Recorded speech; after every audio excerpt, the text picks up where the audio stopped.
ಧರ್ಮಸ್ಥಳದಲ್ಲಿ ಶವ ಹೂತಿಟ ಆರೋಪ ಪ್ರಕರಣ ತನಿಖೆಯನ್ನ ಚುರುಕುಗೊಳಿಸಿರುವಂತದ್ದು ಎಸ್ಐಟಿ. ಗುಡೆ ಪ್ರಕರಣದಲ್ಲಿ ಯೂಟ್ಯೂಬರ್ಗಳಿಗೆ ಸಂಕಷ್ಟ ಎದುರಾಗುತ್ತಾ ಕಾದು ನೋಡಬೇಕಾಗಿದೆ. ಆಲ್ರೆಡಿ ಕೆಲವು ಯೂಟ್ಯೂಬರ್ಗಳನ್ನ ವಿಚಾರಣೆ ಮಾಡಲಾಗಿತ್ತು, ಮತ್ತೊಮ್ಮೆ ಅವರು ವಿಚಾರಣೆಯನ್ನ ಎದುರಿಸಬೇಕಾಗಿದೆ. ಎಸ್ಐಟಿ ತನಿಖೆ ಚುರುಕು ಅನ್ನುವಂಥದ್ದನ್ನೇ ನೋಡ್ತಾ ಇದ್ದೀವಿ, ಆದರೆ ಯಾವ ಹಂತದಲ್ಲಿದೆ ಅನ್ನುವಂಥದ್ರ ಬಗ್ಗೆ ಅಂತೂ ಕ್ಲಾರಿಟಿ ಸಿಗ್ತಾ ಇಲ್ಲ. ನಾವು ವಿಚಾರಣೆ ಹಾಜರಾಗುವಂತೆ ಯೂಟ್ಯೂಬರ್ಸ್ಗೆ ನೋಟಿಸ್ ಅನ್ನ ಕೊಡಲಾಗಿದೆ. ಸಮೀರ್ ಸೇರಿದಂತೆ 5ಕ್ಕೂ ಹೆಚ್ಚು ಮಂದಿಗೆ ನೋಟಿಸ್ ಅನ್ನ ಕೊಡಲಾಗಿರುವಂಥದ್ದು.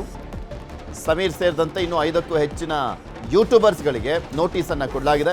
ಇದು ಎಸ್ಐಟಿ ಕಚೇರಿಗೆ ವಿಚಾರಣೆಗೆ ಹಾಜರಾಗುವಂತ ಸಾಧ್ಯತೆ ಇರುವಂಥದ್ದು. ಬಂಧಿತ ಆರೋಪಿ ಚಿನ್ನಯ್ಯನ ಹೇಳಿಕೆ ಆಧಾರದ ಮೇಲೆ ತನಿಖೆಯನ್ನ ಮಾಡ್ತಾ ಇರುವಂಥದ್ದು ಎಸ್ಐಟಿ ಆಫೀಸರ್ಸ್. ಈಗ ಆಲ್ರೆಡಿ ಸಮೀರ್ ಸುಮಾರು ಒಂದು 18ರಿಂದ 20 ಗಂಟೆಗಳ ಕಾಲ ವಿಚಾರಣೆಯನ್ನ ಎದುರಿಸಿ ಆಗಿದೆ.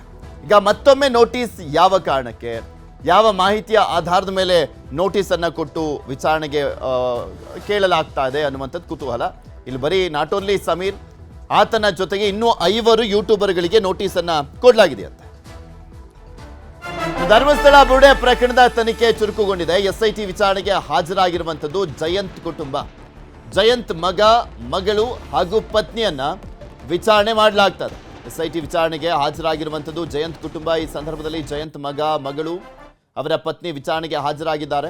ಬೆಳ್ತಂಗಡಿಯಲ್ಲಿರುವಂಥ ಎಸ್ಐಟಿ ಕಚೇರಿಯಲ್ಲಿ ಅವರು ವಿಚಾರಣೆಗೆ ಹಾಜರಾಗಿರುವಂಥದ್ದು. ಈ ಹಿಂದೆ ಜಯಂತ್ ಪತ್ನಿಯ ಮೊಬೈಲನ್ನು ವಶಕ್ಕೆ ಪಡೆದಿದ್ರು ಎಸ್ಐಟಿ ಆಫೀಸರ್ಸ್. ಚಿನ್ನಯ್ಯನ ಜೊತೆ ಯಾವ ಕಾಂಟ್ಯಾಕ್ಟ್ ಆಗಿದ್ದು, ಏನು ಎತ್ತ ಅನ್ನುವಂಥದ್ರ ಬಗ್ಗೆ ಮಾಹಿತಿಯನ್ನು ಸಂಗ್ರಹಿಸುವಂಥ ನಿಟ್ಟಿನಲ್ಲಿ ಅಂತ ಈ ಹಿಂದೆ ನೋಡಿದ್ವಿ ನಾವು. ಈಗ ಮತ್ತೊಮ್ಮೆ ಜಯಂತ್ ಕುಟುಂಬವನ್ನೇ, ಅಂದರೆ ಅವರ ಇಡೀ ಕುಟುಂಬವನ್ನೇ ಯಾವ ಕಾರಣಕ್ಕೋಸ್ಕರ ವಿಚಾರಣೆಗೆ ಕರೆಯಲಾಗಿದೆ ಹಾಗಾದರೆ, ಇದೊಂದು ಕುತೂಹಲ ಇದೆ. ಇದ್ರ ಬಗ್ಗೆ ಇನ್ನಷ್ಟು ಮಾಹಿತಿಯನ್ನು ಕೊಡ್ತಾ ಹೋಗ್ತಾರೆ ನಮ್ಮ ಪ್ರತಿನಿಧಿ ಕಿಶನ್. ನಮ್ಮ ಜೊತೆ ನೇರ ಸಂಪರ್ಕದಲ್ಲಿ ಜಾಯ್ನ್ ಆಗಿದ್ದಾರೆ. ಕಿಶನ್, ಒಂದ್ ಕಡೆ 5 ಯೂಟ್ಯೂಬರ್ಗಳಿಗೆ ನೋಟಿಸ್ ಅನ್ನ ಕೊಡಲಾಗಿದೆಯಲ್ಲ, ಯಾವೆಲ್ಲ ಯೂಟ್ಯೂಬರ್ಸ್ ಮತ್ತೆ ಆ ನೋಟಿಸ್ನಲ್ಲಿ ಏನಂತ ಉಲ್ಲೇಖ ಮಾಡಲಾಗಿದೆ, ಯಾವ ಕಾರಣಕ್ಕೋಸ್ಕರ ನೋಟಿಸ್ ಅನ್ನ ಕೊಡಲಾಗಿರುವಂಥದ್ದು, ಮತ್ತು ಒಂದ್ ಕಡೆ ಜಯಂತ್ ಅವರ ಇಡೀ ಕುಟುಂಬವನ್ನ ಯಾವ ಕಾರಣಕ್ಕೋಸ್ಕರ ವಿಚಾರಣೆ ಕರೆಯಲಾಗಿದೆ?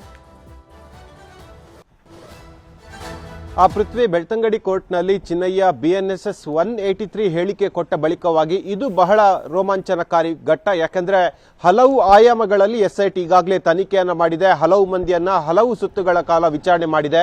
ಇದೀಗ ಎಸ್ಐಟಿಯ ತನಿಖೆ ಆಗ್ತಾ ಇರುವಂತದ್ದು ಸಂಪೂರ್ಣವಾಗಿ ಚಿನ್ನಯ್ಯನ ಹೇಳಿಕೆಯ ಸುತ್ತ ಈಗ ತನಿಖೆಯನ್ನ ಆಗ್ತಾ ಇರುವಂತದ್ದು. ಯಾಕಂದ್ರೆ ಆರೋಪಿ ಚಿನ್ನಯ್ಯ ಅಂತ ಆದ ಕೂಡಲೇ ಸಾಕಷ್ಟು ವಿಡಿಯೋಗಳು ಹೊರಬಂದಿತ್ತು. ಆತನ ಸಂದರ್ಶನದ ವಿಡಿಯೋಗಳು ಕೂಡ ವಿವಿಧ ಯೂಟ್ಯೂಬ್ ಚಾನೆಲ್ಗಳಲ್ಲಿ ಹೊರಬಂದಿತ್ತು. ಹಾಗಾಗಿ ಚಿನ್ನಯ್ಯನನ್ನ ಸಂದರ್ಶನ ಮಾಡಿದಂತಹ ಯೂಟ್ಯೂಬರ್ಸ್ ಗಳನ್ನ ಈಗ ಎಸ್ಐಟಿ ತನಿಖೆಯನ್ನ ಮಾಡ್ತಾ ಇರುವಂತದ್ದು. ಸುಮಾರು 5 ಯೂಟ್ಯೂಬರ್ಸ್ ಗಳಿಗೆ ನೋಟಿಸ್ ಅನ್ನ ಕೊಟ್ಟಿದೆ. ಅದು ಸಮೀರ್ MD ಸಹಿತವಾಗಿ ಸಂಚಾರಿ ಸ್ಟುಡಿಯೋ ಸಂತೋಷ್ ಆಗಿರ್ಬೋದು, ಮತ್ತು ಕುಡ್ಲಾ ರ್ಯಾಂಪೇಜ್ ಆಗಿರ್ಬೋದು, ದಿನೇಶ್ ಟಾಕ್ ಸೇರಿದಂತೆ ಹಲವು ಯೂಟ್ಯೂಬರ್ಸ್ ಗಳನ್ನ ಈಗ ವಿಚಾರಣೆಗಾಗಿ ಎಸ್ಐಟಿ ಕರೆದಿರುವಂತದ್ದು. ಈಗ ಸಂಚಾರಿ ಸ್ಟುಡಿಯೋ ಸಂತೋಷ್ ಅವರು ಬಂದಿದ್ದಾರೆ, ವಿವಿಧ ಪ್ರಶ್ನೆಗಳನ್ನು ಕೂಡ ಕೇಳಿದ್ದಾರೆ. ಜೊತೆಗೆ ಹಲವು ದಾಖಲೆಗಳನ್ನ ಕೂಡ ಈಗ ಎಸ್ಐಟಿ ಅವರು ಕೇಳ್ಕೊಂಡಿರುವಂತದ್ದು. ಅಂದ್ರೆ ಆ ಸಂದರ್ಶನ ಎಲ್ಲಿ ಮಾಡಿರೋದು, ಯಾರ್ದಾದ್ರೂ ಪ್ರೆಷರ್ ಇತ್ತಾ, ಏನಾದ್ರೂ ಆಮಿಷವನ್ನ ಕೊಡ್ಲಾಗಿತ್ತಾ, ಏನಾದ್ರೂ ಹಣದ ಆಮಿಷವನ್ನ ಕೊಡ್ಲಾಗಿತ್ತಾ ಎಂಬಿತ್ಯಾದಿ ಹಲವು ಪ್ರಶ್ನೆಗಳನ್ನು ಈಗ ಎಸ್ಐಟಿ ಅವರಿಗೆ ಕೇಳ್ತಾ ಇರುವಂತದ್ದು. ಹಾಗಾಗಿ ಚಿನ್ನಯ್ಯ ಹೇಳಿಕೆ ಕೊಟ್ಟ ನಂತರವಾಗಿ ಇದು ಬಹಳ ದೊಡ್ಡ ಮಟ್ಟಿನ ಮತ್ತೆ ತನಿಖೆಗೆ ಈಗ ಅಡಿಗಲ್ಲು ಹಾಕಲಾಗಿದೆ ಅಂತ ಹೇಳಲಾಗ್ತಾ ಇದೆ. ಜೊತೆಗೆ ಜಯಂತಿ ಅವರ ಇಡೀ ಕುಟುಂಬವನ್ನ ಇವತ್ತು ವಿಚಾರಣೆಗೆ ಕರೆದಿರುವಂತದ್ದು. ಬಹುಶಃ ಬೆಂಗಳೂರಿನ ಮನೆಯಲ್ಲಿ ಸುಮಾರು 2 ದಿನಗಳ ಕಾಲ ಚಿನ್ನಯ್ಯ ತಂಗಿದ್ದ.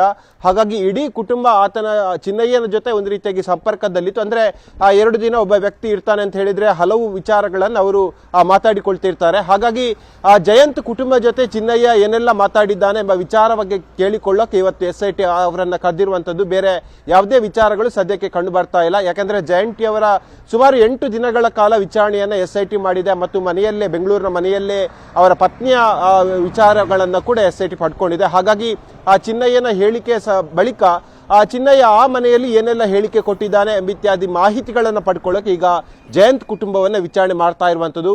ಇವತ್ತಿನಿಂದ ಮತ್ತೊಂದು ಆಯಾಮದಲ್ಲಿ ತನಿಖೆ ಮುಂದುವರಿಯುತ್ತಂತೆ ಹೇಳಲಾಗ್ತಾ ಇದೆ. ಸರ್ಕಾರದ ಮುಂದಿನ ನಿರ್ದೇಶನದ ಪ್ರಕಾರವಾಗಿ ಅತ್ಯಂತ ತ್ವರಿತಗತಿಯಲ್ಲಿ ಈ ತನಿಖೆಯನ್ನು ಮುಗಿಸೋಕೆ ಎಸ್ಐಟಿ ತೀರ್ಮಾನ ಮಾಡಿದೆ. ಜೊತೆಗೆ ಈ ಪ್ರಕರಣಕ್ಕೊಂದು ತಾರ್ಕಿಕ ಅಂತ್ಯವನ್ನ ಕೊಡುವಂತ ನಿಟ್ಟಿನಲ್ಲಿ ಎಸ್ಐಟಿಯ ತನಿಖೆಯ ವೇಗ ಕೂಡ ಮುಂದುವರೆದಿರುವಂತದ್ದು. ಪೃಥ್ವಿ, ಓಕೆ, ಧನ್ಯವಾದ ಕಿಶನ್ ನಿಮ್ಮೆಲ್ಲ ಮಾಹಿತಿಗಾಗಿ.